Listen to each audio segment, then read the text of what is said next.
Amén. Vamos a hoy día estar aprendiendo sobre el pacto de redención. Si usted tiene consultas, preguntas, va escribiéndolas, ya las escribe para que no se le olviden. Porque si no hacemos preguntas, después dice, ¿qué le iba a preguntar al pastor? No me acuerdo, ¿ya? Y tiene que ahí apuntarla para que podamos, en una clase práctica, podamos ahí abordar esas preguntas, esas consultas, ¿ok? Gracias al Señor que pudimos ver también, perdón, en nuestra conferencia ABAR, una maravillosa exposición sobre la teología del pacto de Pastor Alex, ¿cierto? Hizo una síntesis bien sintética, pero maravillosa, sobre la teología del pacto. Amén. Cada aspecto que está ahí mencionado en ese tema, vamos a ir abordándolo clase a clase. Amén. Así que ya tenemos con lo que ya hemos visto en la clase bíblica, más lo de la conferencia, ya tenemos un piso más o menos importante para ir comprendiendo lo que es la teología del pacto y cómo esta nos caracteriza como confesionales, como Iglesia Bautista Confesional, debido a que la confesión de fe que nosotros tenemos es esencialmente pactual. Amén, pactual. Estamos. Hoy día vamos a ver entonces el pacto de redención. Antes de entrar en materia, Pastor Alex mencionó ayer que hay dos grupos o dos clases de pactos, dos grupos de pactos. Pacto de obras, pacto de gracia. Ahora, ¿dónde entra el pacto de redención en esto? Bueno, es parte del pacto de gracia. ¿Dónde entra el nuevo pacto? Bueno, es parte del pacto de gracia. Ya, por eso es que él menciona dos, porque tenemos el de redención y el de gracia, el nuevo pacto, que son de alguna manera un aspecto del pacto de redención. Amén. ¿Y dónde entran los demás pactos? Bueno, tiene relación de alguna manera con ambos pactos, pacto de obras, pacto de gracias, ¿ya? ¿Qué relación tiene los demás pactos de la Biblia con el pacto de obras? Que todos esos pactos, excepto el nuevo pacto, tienen condiciones para ser cumplidos. ¿Ya? En eso tiene relación con el pacto de obras. Que si hay obediencia, hay bendición, que si hay desobediencia, hay maldición.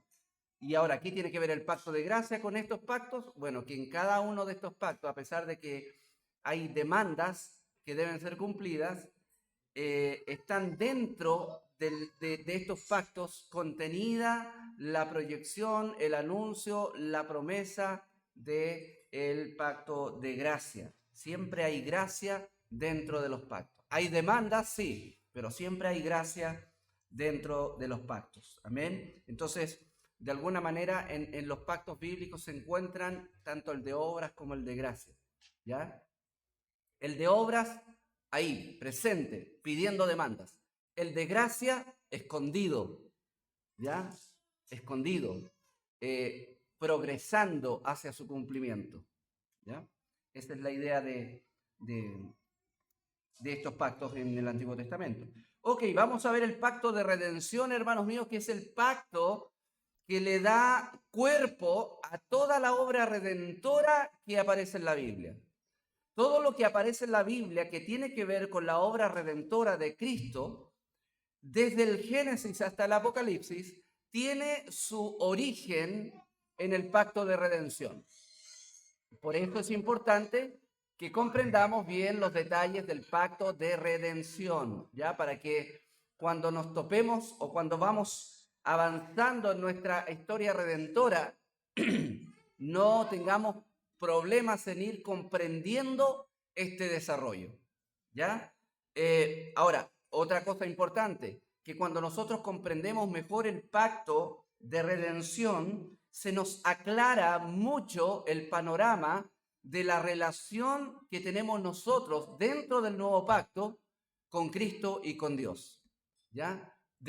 ¿Por qué, digamos, tenemos tal o cual relación con Cristo y con Dios, bueno, es en virtud de lo que se dispuso antes de la fundación del mundo en el pacto de redención, ¿ya? Así es que vamos a ir avanzando en nuestra comprensión.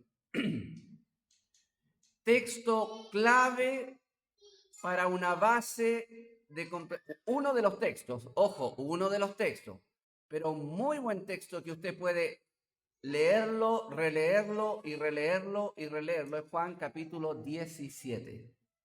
Ya, Juan capítulo 17. Las palabras que enuncia Cristo en esa oportunidad son reveladoras.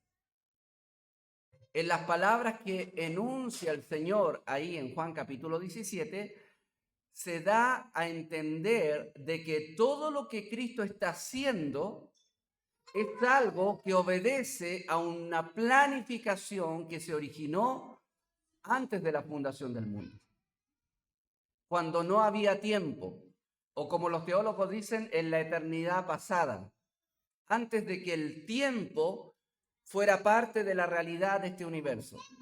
¿Ya? Nosotros vivimos en una dimensión temporal. Nosotros hablamos del pasado, del presente y del futuro. Nosotros nacemos, nos desarrollamos, envejecemos, ¿cierto? Y nos morimos.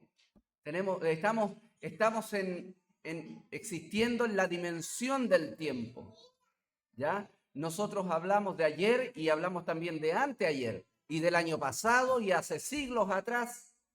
Hablamos en esos términos. Entonces nosotros situamos los eventos que suceden en nuestra historia humana en un tiempo. Esto sucedió el 600 antes de Cristo, esto sucedió el 2500 antes de Cristo, esto está sucediendo hoy en el 2023 después de Cristo, etcétera. Tenemos así como en la matemática, una recta numérica, por lo menos en nuestra idea occidental de ver el tiempo, tenemos entendimiento de lo que ha sucedido antes de Cristo y después de Cristo. Pero nosotros nos manejamos en la dimensión del tiempo. Dios no. Dios no vive en una realidad temporal. Dios vive en la eternidad. Eso no es tiempo, no hay tiempo ahí. ¿Ya? Por eso dice la palabra del Señor, por ejemplo, que 1000 años son como un día, ¿ya? O sea, no hay un valor temporal, el mismo valor temporal que nosotros tenemos, en lo que el Señor tiene. Por ejemplo, hay expresiones en la Biblia que dice que nosotros, a Dios, Romanos capítulo 8, Dios nos predestinó, ¿cierto? Nos llamó, nos justificó y nos glorificó. Y nosotros podemos hacer la reflexión, pero todavía no nos ha glorificado. ¿Por qué Dios dice que nos glorificó? Porque Él no tiene tiempo, Él ya lo hizo. ¿Entiendes? Es una realidad para Él. Para nosotros no, porque falta tiempo. ¿Me entiendes? Porque estamos viviendo en una dimensión temporal, pero Dios no. Entonces, en esta eternidad, bueno, antes de saltar ahí, la vida eterna tiene mucho que ver con esto. Nosotros somos temporales, pero si tú estás en Cristo, Dios te hace participante de esa eternidad y te pone en la dimensión no tiempo, de tal manera que la vida que te da Dios a través de Cristo es denominada en la Biblia como vida eterna. Eterna. Amén. Y en ese sentido somos eternos. Ojo, no somos eternos. Corrijamos una cosa. Participamos de la eternidad de Dios. No somos eternos en sí mismos. ¿Ya? Mire lo que dice Eclesiastés. Dios ha puesto eternidad.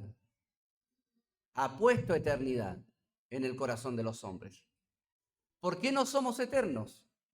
Porque nosotros tuvimos un principio y eso ya nos hace no eternos. Pero somos participantes Dios nos da vida eterna. ¿Ya? Eso es lo que dice la palabra del Señor. Entonces, solo Dios es eterno. Es el único ser eterno en este universo. Amén. Nosotros somos participantes de esa eternidad por la gracia del Señor. Entonces, Juan capítulo 17, hermanos míos, Cristo habla aspectos de su obra redentora que los sitúa en la eternidad, no en el tiempo. Y algo de lo que dice ahí en el verso 24 de Juan capítulo 17 es lo siguiente. Bueno, yo voy a ir a mi Biblia y ustedes lean de la presentación. Tarea para la casa, lea todo el capítulo 17. Amén. Dice el verso 24, Padre, está orando Jesús en el tiempo, él cuando se encarna está siendo participante ahora de lo temporal. Cristo ahora está en la dimensión como hombre en el tiempo de los hombres. Y dice, Padre, aquellos que me has dado, quiero que donde yo estoy también ellos estén conmigo, para que vean mi gloria que me has dado, porque me has amado desde antes de la fundación del mundo. ¿Ven? Entonces aquí menciona no solamente esta relación de amor antes de la fundación del mundo con el Padre, sino que aquí menciona la acción que el Padre tiene de dar a hombres, a personas, a su Hijo. ¿Ya? Entonces, esta particularidad tiene que ver mucho con el pacto de redención. ¿Amén? Un repaso importante de la clase pasada. Cristo es la clave para interpretar las Escrituras. Los pactos unifican la Biblia, se cumplen en Cristo. Toda relación de Dios con el hombre se basa en un pacto. Los pactos dan a conocer a Dios y su voluntad para nosotros. La Biblia se estructura completamente en torno a los pactos. Los pactos son hitos, ya hitos, son grandes marcadores en la historia de la redención, ¿ya? Eso es importante entenderlo también. Y vamos a algo que dice Nehemías Cox, ¿ya? O Nehemiah Cox, un gran teólogo del 1600. Él dice una definición muy interesante de que es un pacto, declaración de la soberana voluntad divina. Dios declara soberanamente algo. Ahora, ¿cuál es el contenido de esta declaración? Bueno, en ella expresa los beneficios que Él derramaría sobre los hombres. Él se compromete a bendecir a las personas de este mundo. ¿Qué más? Él menciona también y habla sobre la comunión que ellos tendrían con Él. O sea, no solamente habla de y se compromete a bendecir con un pacto, sino que habla también que ese pacto va a entablar una comunión con Él, una relación. Pero también los pactos hablan de la manera y los medios por los cuales estos beneficios serían disfrutados. ¿Ya? Dios dispone maneras, formas en que estos beneficios serían disfrutados. Aquí hay una breve reseña gráfica de lo que son los pactos bíblicos. Tenemos los pactos propiamente tales, el pacto que Dios hizo con Noé. ¿Cuál es la intención primaria de ese pacto? La preservación de la humanidad por gracia. Ya, el hombre merece castigo, es castigado, pero también hay una manifestación ¿de qué? De la gracia.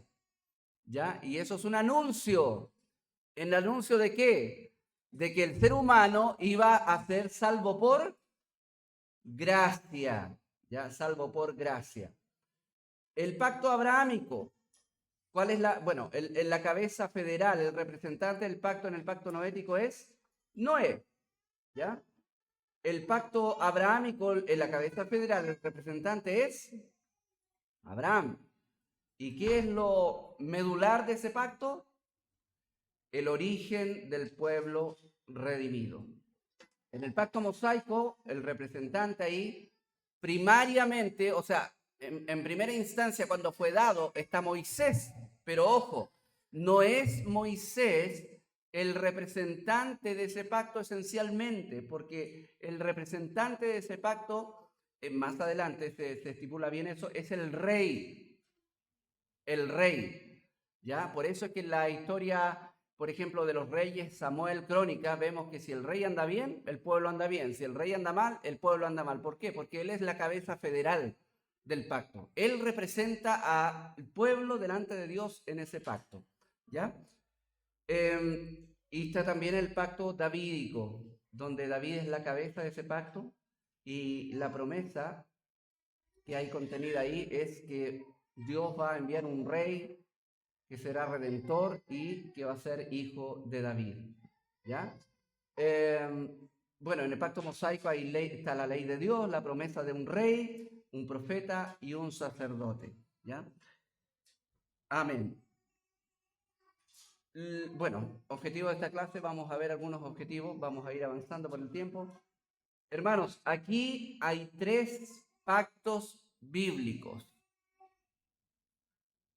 ¿Ya? En el centro, ¿cuál está? El pacto de obras. El pacto de obras es el que Dios hizo con Adán. ¿Cuándo? En el tiempo. Ve que ahí dice en el tiempo. En el tiempo. En el tiempo con Adán y el antiguo pacto, el hombre debe cumplir una condición. La característica del pacto de obras es que el hombre debe cumplir una condición. Si tú haces esto, tendrás esto. Si tú no haces esto, tendrás esto. La ley que Dios da a Israel es esencialmente, ¿cierto?, un eco del pacto de obras.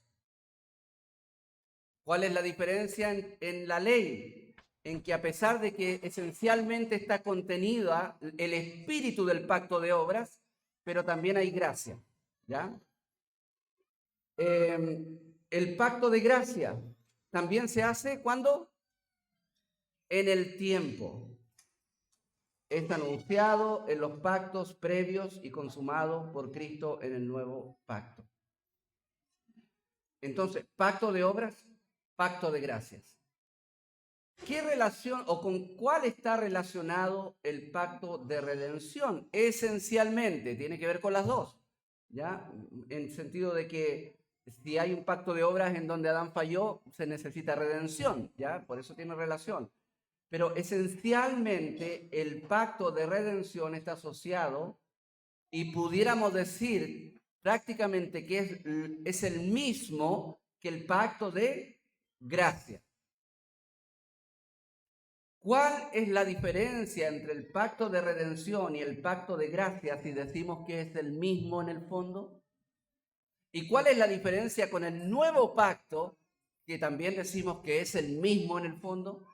La relación tiene que ver con algunas cosas particulares. Por ejemplo, el pacto de redención se hace no en el tiempo, sino que en la eternidad, antes de la fundación del mundo.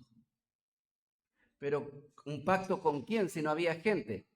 Y ahí está otro punto. Es un pacto que hace la Trinidad. Se le llama un pacto intratrinitario entre las 3 personas de la Trinidad, ¿ya? Y este pacto que hace el Padre, el Hijo y el Espíritu Santo es la base de todos los demás pactos, de todos los otros pactos. ¿Por qué se le prometió un Salvador a través del juicio a la serpiente a Adán y a Eva? ¿En ese momento se le ocurrió a Dios? Fue la primera cosa que no. Eso obedecía a un plan hecho antes de la fundación del mundo. ¿Me entiende? No es algo fortuito. Ahora, la primera promesa de un Salvador que está en Génesis 3:15 y cuando dice y pondré enemistad entre ti y la mujer, entre tu simiente y la simiente suya, esta te herirá en la cabeza y tú le herirás en el calcañar. Esa es la primera promesa de salvación dada al hombre. Esa promesa es el comienzo de la puesta en marcha del pacto de gracia. que tiene como base el pacto de redención. En el pacto de redención, las tres personas de la Trinidad, antes de la fundación del mundo, planifican y decretan todas las cosas respecto de la redención. ¿Cuándo va a ser puesto en marcha todo ese plan? Después de la caída, con la primera promesa. Y de ahí en adelante, promesa tras promesa, promesa tras promesa, va siendo anunciado este pacto de gracia, que es consumado y cristalizado definitivamente por Cristo, con su sacrificio, bueno, con su vida y con su muerte en la cruz. Porque las palabras de Cristo al tomar la cena, la última cena es, este es el pacto, este es el nuevo pacto en mi sangre. Amén. Pero todo tiene base en el pacto de redención. Amén.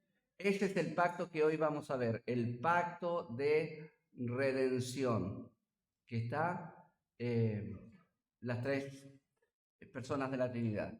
Amén.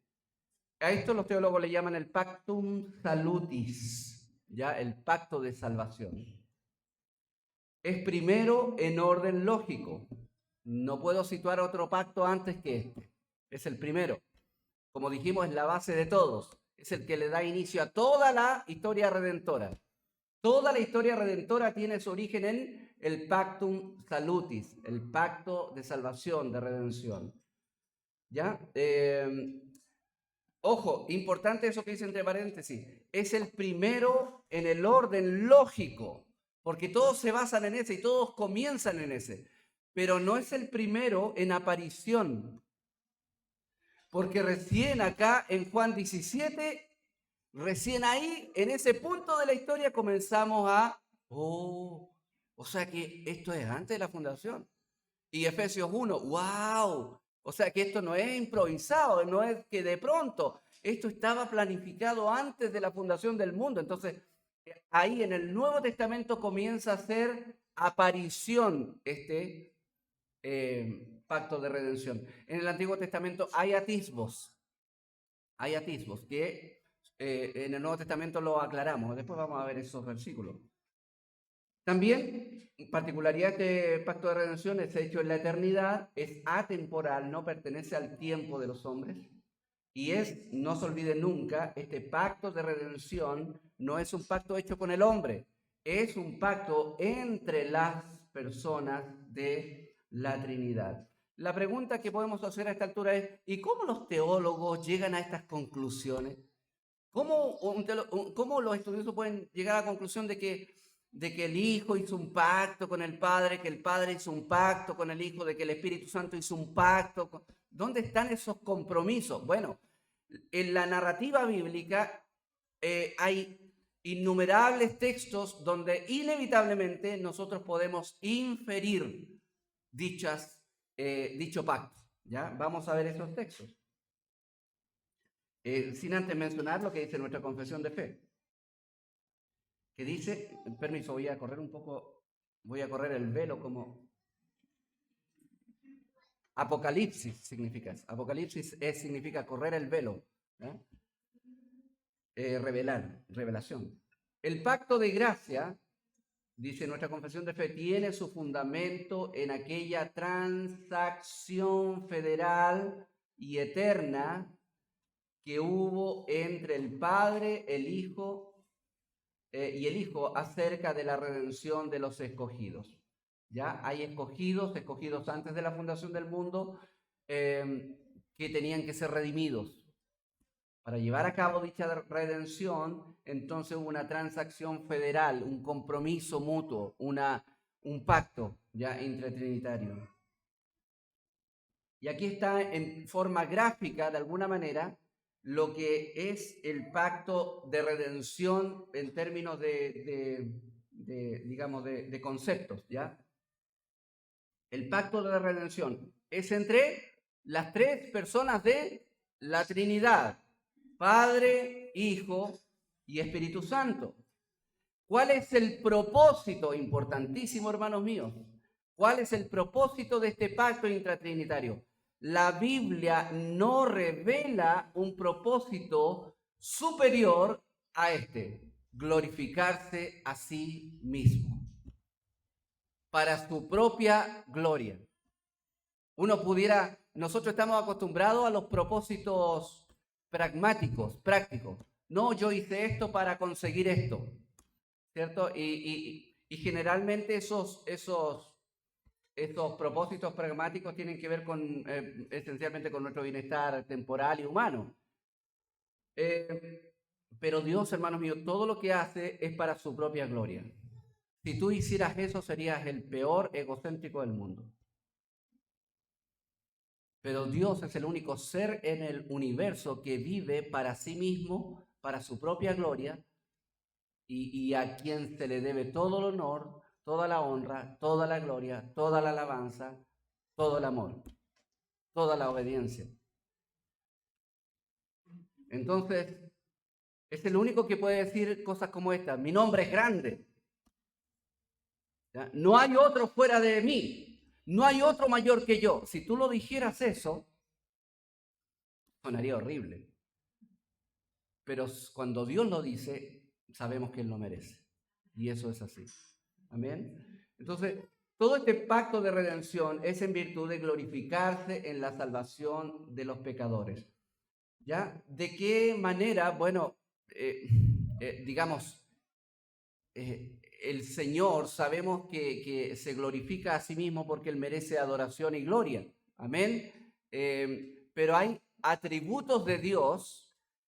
Escuche bien esto, hay atributos de Dios que tú y yo jamás pudiéramos haber siquiera conocido, a no ser que Él decretara tanto la caída como la redención.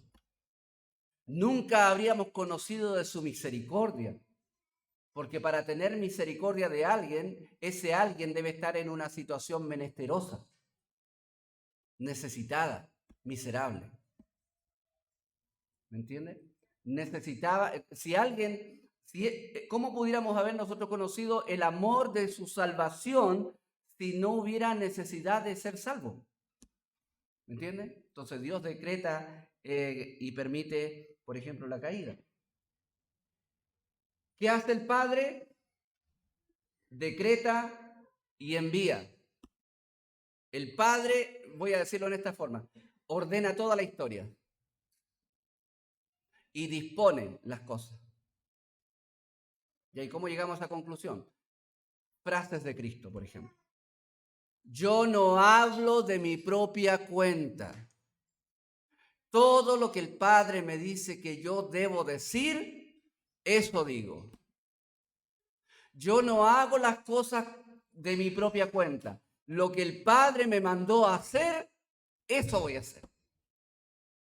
¿Me entiende? Un compromiso del Hijo de cumplir algo a lo cual se comprometió. ¿Cuándo? Antes de la fundación del mundo. Entonces es el Padre quien decreta y envía. De hecho, es el Padre quien escoge, elige. Los escogidos son escogidos por el Padre. Amén. Los escogidos son escogidos por el Padre. Los decretos de Dios son esencialmente emanados del Padre. Cada vez que hablamos o vemos en la Biblia de aspectos de la voluntad de Dios, aspectos decretivos de la voluntad de Dios, que Dios decreta cosas, siempre está asociado con el Padre, porque el Padre, de alguna manera, y en esas cosas vemos cómo hay una intencionalidad en la voluntad del Padre, decretiva, ¿cierto? Y estipulatoria. Él es el que da las estipulaciones. Entonces el Padre dentro del pacto se compromete en este sentido a decretar y enviar. El Hijo, ¿qué le toca dentro de este pacto? Él ejecuta. ¿Qué ejecuta? La redención. La redención esencialmente. Él logra la redención, la consuma. ¿Y qué papel, qué rol toma el Espíritu Santo en este pacto de redención? Él aplica personalmente la redención lograda por el Hijo. Por eso nosotros, todo aquel que nace de nuevo, nace del Espíritu, ¿cierto? Del Espíritu. el Espíritu es el que convence al mundo de pecado, de justicia y de juicio. Amén. Y dice también ahí Pablo en su teología que también hemos sido renacidos por el Espíritu. Entonces, esos son los aspectos esenciales de cada persona de la Trinidad en base a sus roles dentro de este plan redentor. Hermanos, Dios quiso salvar a un pueblo desde la eternidad. Amén. Y este deseo de Dios se concreta en el pacto de redención. Mire lo que dice Efesios 1, 4 al 6, es un pasaje sumamente vital en este tema. Dice lo siguiente: según nos escogió en él, ¿cuándo? Antes de la fundación del mundo, en el no tiempo. En el no tiempo, todavía ni siquiera existía la primera partícula, ¿cierto? Ahí, pero ya en el no tiempo había, en la eternidad pasada, como dicen los teólogos, había ya un plan diseñado por Dios. Amén. ¿Y qué es el plan de redención? Para que fuésemos santos y sin mancha delante de Él, en amor, habiéndonos predestinado para ser adoptados hijos suyos por medio de Jesucristo. O sea, no hay adopción aparte de Cristo, de ser adoptados por Cristo, a través de Cristo. ¿Y por qué? Porque eso dice el pacto. Ese es el diseño de redención que Dios determinó. Dice, y mire lo que dice ahí, según el puro afecto de su voluntad. Y esta última frase que dijimos ahí responde a la pregunta, ¿y por qué Dios hizo esto? Y ahí está la respuesta. ¿Por qué lo hizo? Por el puro afecto de su voluntad. O, en palabras simples, porque Él quiso. Porque Él quiso. Entonces, Él, digamos, no, esencialmente no presenta una serie de argumentos de por qué Él lo hizo. Hay una razón fundamental por la cual Él hizo todo aquello, porque Él quiso. Amén. Y dice, por el puro afecto de su voluntad, y mire lo que dice. ¿Qué dice el verso 6? Note la primera palabra. Para, propósito. Propósito. ¿Cuál es el propósito de todo este plan? Para la alabanza de la gloria ¿de qué? De su gracia. ¿Qué es la gracia? Algo que Dios nos da y nosotros no merecemos. Entonces, esa gracia no es gracia si hay mérito. Entonces, si nosotros no hubiéramos estado en una condición caída, miserable y perdida, hubiéramos sido gente santa y sin mancha y hubiéramos tenido mérito de recibir esa bendición. De hecho, ese era el resultado del pacto de obras si Adán hubiera obedecido. Pero como desobedeció, nosotros caímos no solamente en la miseria del pecado, en la esclavitud del pecado y en la condenación eterna, sino que en un estado de no merecer gracia, de no merecer misericordia. Entonces, ¿por qué Dios me salva si no lo merezco? Para la alabanza de la gloria de su gracia. ¿Ve? Todo lo hace para su gloria.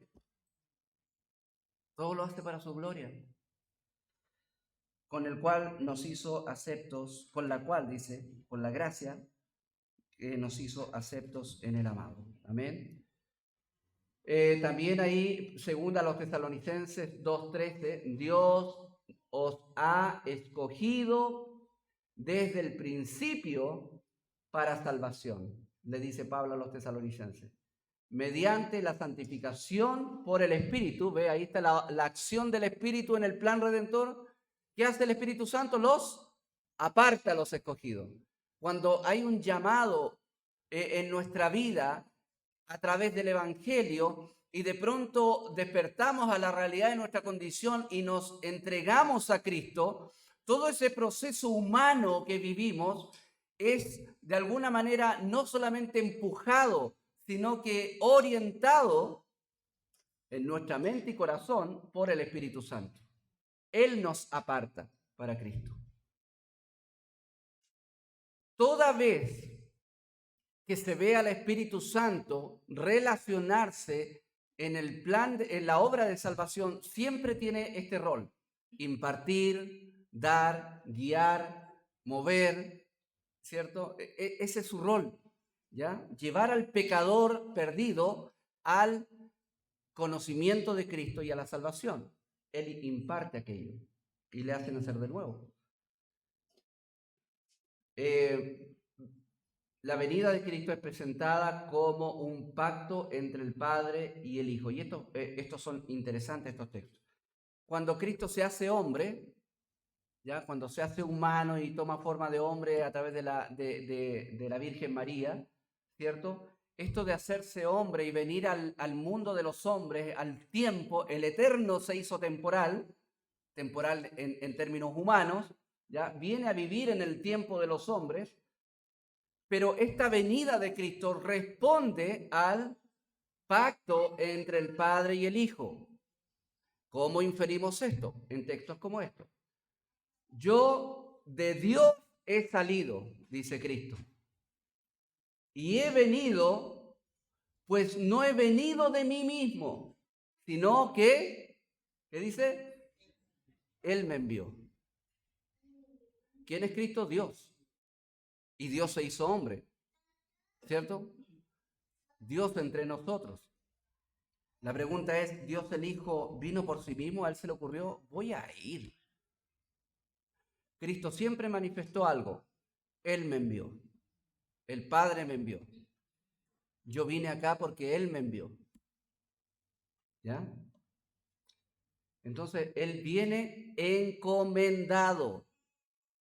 Se da cuenta que con todas estas expresiones vamos dándonos la idea de que antes de la fundación del mundo hay un pacto, hay una planificación, hay un diseño de cómo redimir al hombre, en donde tanto el Padre está comprometido a hacer algo, en donde el Hijo está comprometido a hacer algo y en donde el Espíritu Santo está comprometido a hacer algo. El Padre escogió y el Señor viene enviado por el Padre. ¿A qué? A redimir a esos que escogió. Y luego el Espíritu es enviado, el Consolador, ¿a qué? A impartir esta salvación que el Hijo concretó, consumó.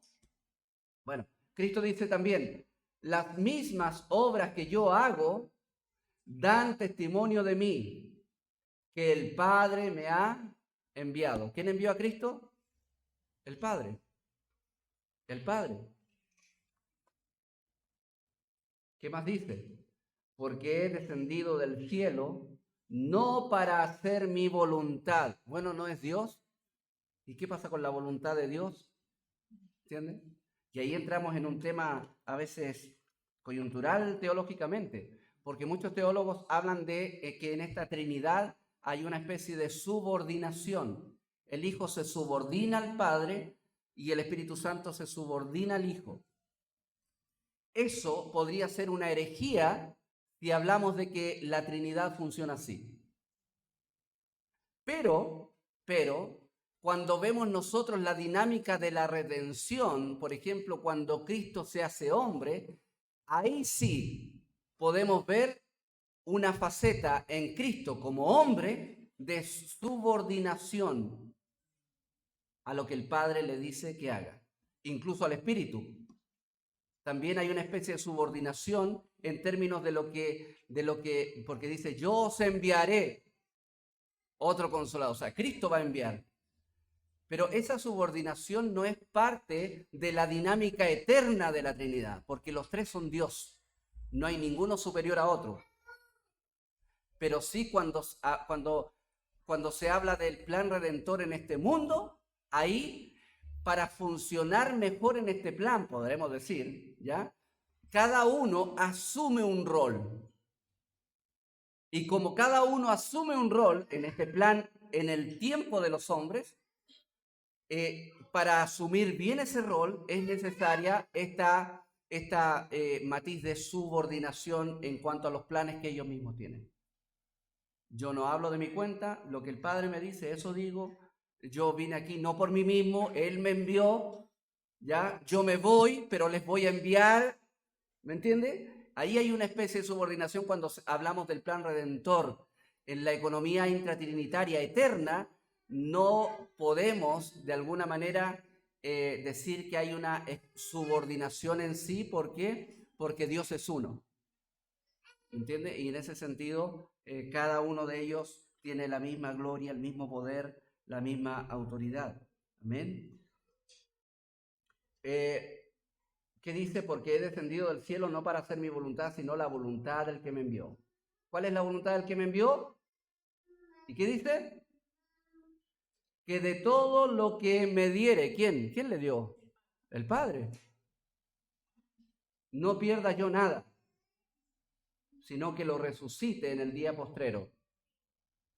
Y qué maravilloso esto, porque Cristo dice, yo tengo un plan que voy a culminarlo cuando resucite esto, ¿ya? O sea, su plan no terminó cuando Él se fue, ¿ya? Cuando ascendió a los cielos, digamos, sino que este plan implica la resurrección futura de los santos. Y aún algunos teólogos, creo que no es descabellado pensar, que piensan que está hablando tal vez ahí de la salvación, la resurrección espiritual, ¿ya? Bueno, en fin, el plan de redención implica este rol del Hijo de hacer lo que el Padre le envió a hacer. Con la sangre preciosa de Cristo, dice Primera de Pedro, que hemos sido salvados.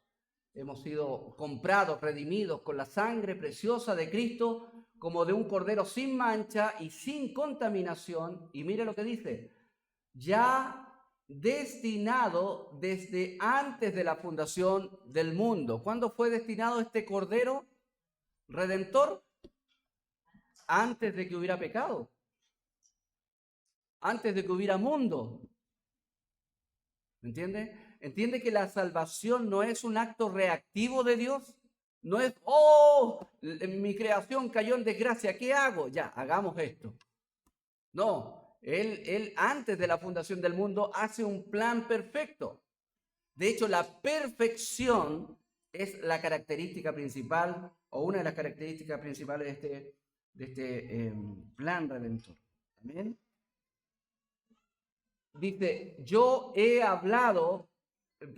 he hablado por mi propia cuenta, el Padre que me envió, Él me dio mandamiento de lo que he de decir y de lo que he de hablar. ¿Quién pauteó al Señor Jesucristo? El Padre. El Padre. Entonces, aún esto es precioso porque en esto Cristo aún demuestra esa humildad que tiene de no hacer nada por su cuenta. Él se sujeta al Padre. ¿Y en virtud de qué se sujeta al Padre? Bueno, en virtud de lo que estamos viendo, un pacto de redención. Él claramente está manifestando que Él se comprometió en este pacto intratrinitario a desarrollar estas cosas de esa manera. Amén. Por ejemplo, si yo le digo, si nos juntamos un día a conversar y yo le digo, bueno, conversemos. Y me dice la otra persona, ¿qué piensas tú? Mira, yo no te voy a decir lo que pienso, yo te voy a decir lo que piensa mi pastor, ya, porque él me envió a conversar contigo, porque la palabra del Señor. Ya, pero ¿tú qué piensas? No, es que yo no te... ¿Me entiendes? Esa es la idea. Obviamente estoy haciendo un ejemplo humano de que Cristo se sometió a lo que el Padre solamente le dijo que dijera, le dijo que hiciera y todo lo que Él le envió a hacer. Cuando llega al final de su vida, esta es la oración de Juan capítulo 17, bueno, 12 está ahí, pero Juan capítulo 17, cuando llega esa oración previa a su muerte, manifiesta esto. De todos los que me diste, Señor, no perdí ninguno. Amén. Bueno, uno dice, ¿ya? Pero él estaba ya. para. Entonces, finalmente eso se cumplió. Sigamos avanzando. Yo he glorificado, dice Juan 17, yo te he glorificado en la tierra. ¿A qué vino Cristo? A glorificar al Padre. ¿De qué manera? Acabando la obra que Él le dio. ¿Me entiende? El Padre le dio algo que hacer. El Padre le definió la tarea. Esto vas a ir a hacer. Y Él, en obediencia, como manifiesta Filipenses capítulo 2, en obediencia Él desciende, ¿cierto?, a las partes más bajas de la tierra, como dice Efesios 4, a cumplir esta misión. He manifestado tu nombre a los hombres que del mundo, ¿qué dice? Me diste.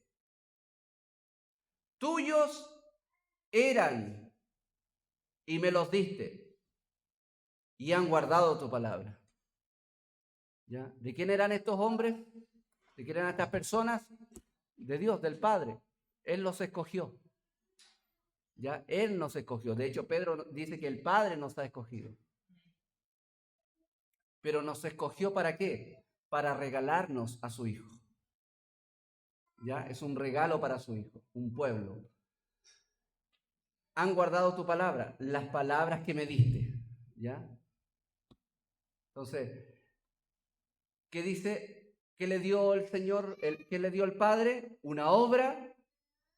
¿Qué más le dio? Un pueblo. ¿Qué más le dio? Palabras que decir. El Padre lo pauteó en todo lo que él tenía que hacer. Amén. Y este pacto, hermanos míos, es de alguna manera la manifestación de obviamente la soberanía de Dios. Por eso cuando nosotros hablamos de la soberanía de Dios en la redención, debemos maravillarnos tanto. Porque Dios realmente es el que diseña de tal manera el plan redentor de que solamente Él se lleva la gloria. De que solamente Él se lleva la gloria. ¿Ya?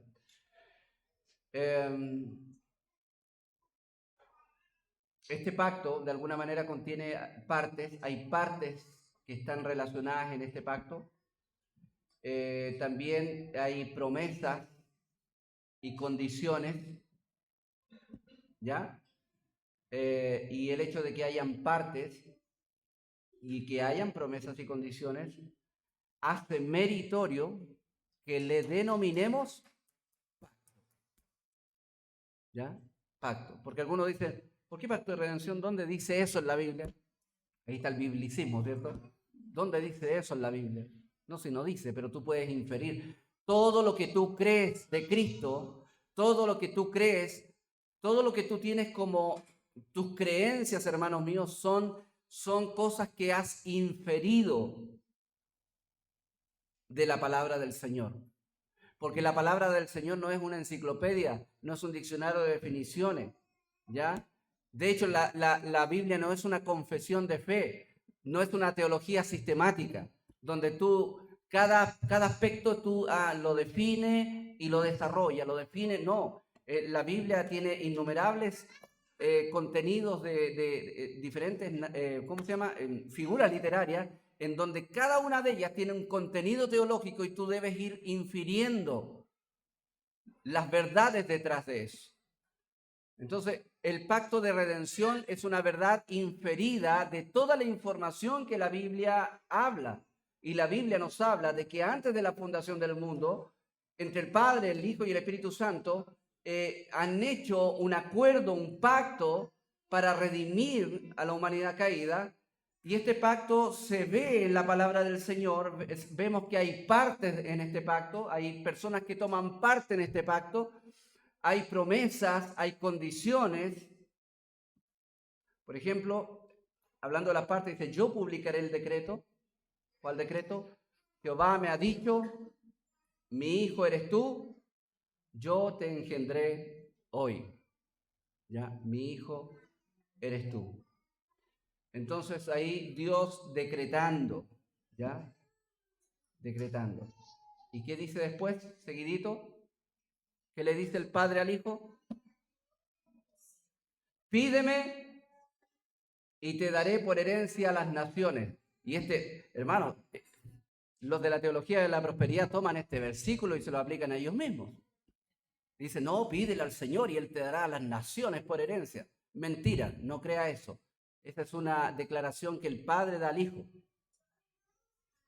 Él le dice al Hijo, pídeme y te daré por herencia a las naciones. Amén. Vaya al Apocalipsis y ve que este pueblo redimido por el Cordero es de toda tribu, lengua y nación.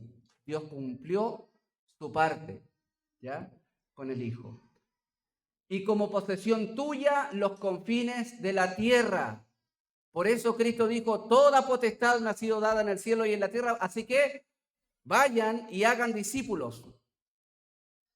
Y Hechos agrega una cosa, hasta lo último de la tierra. ¿Por qué? Porque es parte de la promesa, o más bien del acuerdo intratrinitario, ¿cierto? De que el Padre iba a dar todas las naciones. Los quebrantarás con vara de hierro, como vasija de alfarero los desmenuzarás. ¿Amén? Son parte de las intenciones de promesas y condiciones del pacto. Amén. ¿Y qué dice Lucas capítulo 22? Yo pues os asigno un reino, le dice Cristo a ¿cómo se llama? A los discípulos. ¿Qué dice? Como mi Padre me lo asignó a mí. Y ahí aparece una palabra griega. ¿Cuál es? ¿Cuál es esa palabrita?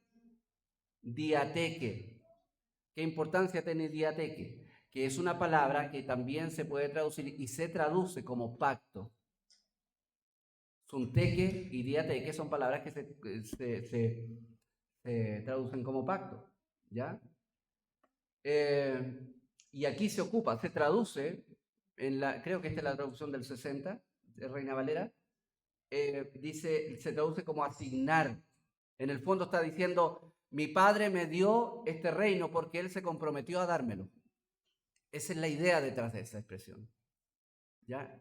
Pactó conmigo dármelo.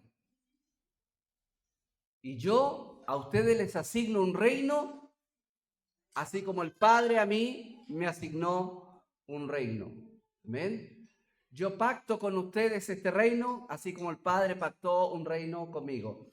¿Y qué dice el Salmo 89? Hice pacto con mi escogido. Juré a David, mi siervo.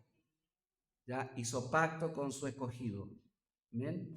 Entonces, todas estas cosas nos hablan de un pacto asociado a Dios, en donde está incorporado, en este caso, el Hijo, por ejemplo, claramente, el Hijo, donde hay promesas, donde hay condiciones, donde hay partes que se comprometen y donde Cristo manifiesta en el Nuevo Testamento que en el fondo todo lo que está haciendo es parte del plan, donde una de las cosas más importantes es que Dios le asignó, le pactó, se comprometió a darle un reino a su Hijo.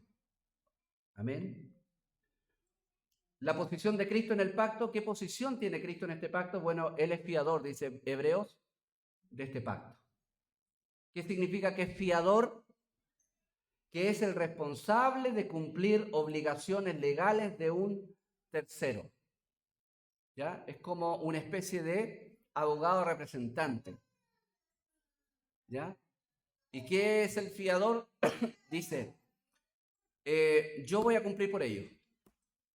Ese es un fiador. ¿Ya? Yo voy a cumplir por ello. Yo voy a cumplir, pero el beneficio que yo obtengo se lo van a llevar ellos. Esa es la idea de un fiador. ¿Y qué hace en calidad de fiador de este pacto? Él sufre nuestro castigo. ¿Y qué más hace? Obedece en nuestro lugar.